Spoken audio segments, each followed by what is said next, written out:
It took place in Shushan so long, long ago. In this beautiful kingdom ruled a king with no brain. Who'd think such a thing? A queen named Vashti was his loyal wife. She promised to love him all of her life.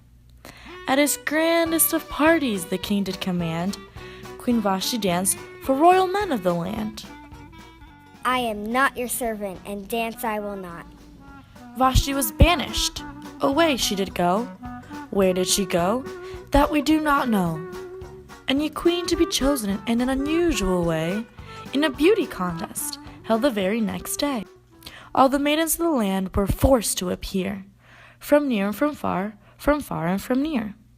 One such maiden had brains and had grace. Esther was her name, such a pretty face. Encouraged by her uncle, or was it cousin, Mordecai?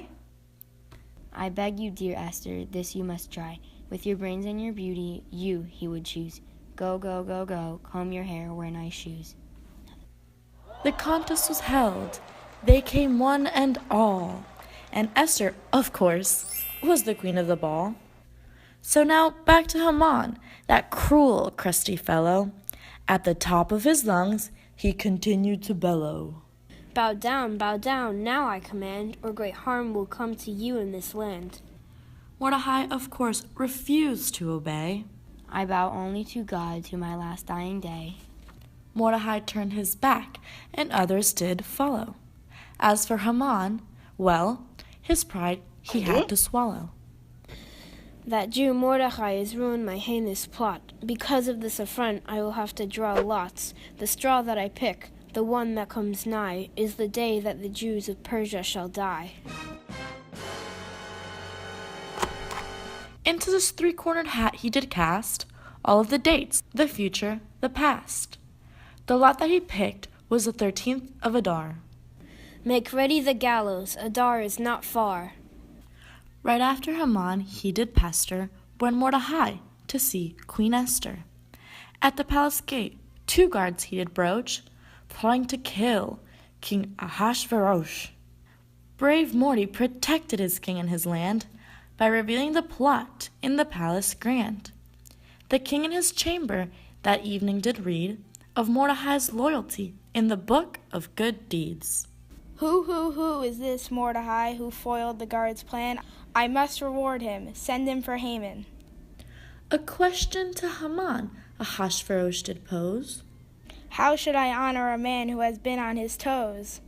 Haman, thinking this hero was he, pompously swelled with excitement and greed. I think, my dear king, no reward is too great. Give him diamonds and jewels, a house by the lake, fabulous clothing and all of the best. Let him ride the king's horse on your next birthday fest. Make it so dear, Haman, loyal right-hand man. Bring forth Mordecai the Jew, this is my command. Haman, astounded, speechless at best, felt his anger spread from his feet to his chest. Call all the king's horses and all the king's men to honor this Jew again and again. You must risk your life and go to the king and tell him about this heinous thing. That Haman is planning, the Jews will all die. You must go, brave Esther, this you must try. Risking her life, Esther told him the story of Haman's dastardly plan, evil and hoary. I must tell you something that to you may be news. Someone is planning to kill all the Jews.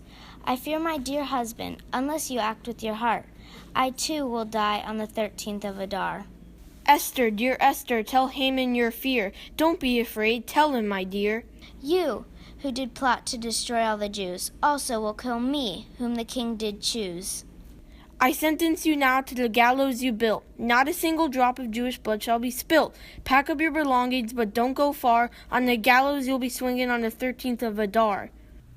The moral of the story, Yeladim, you now know, is to honor God and all people wherever you go, to stand up and speak out for all that is right. And to you, Chag Sameach. Lila Tov and good night.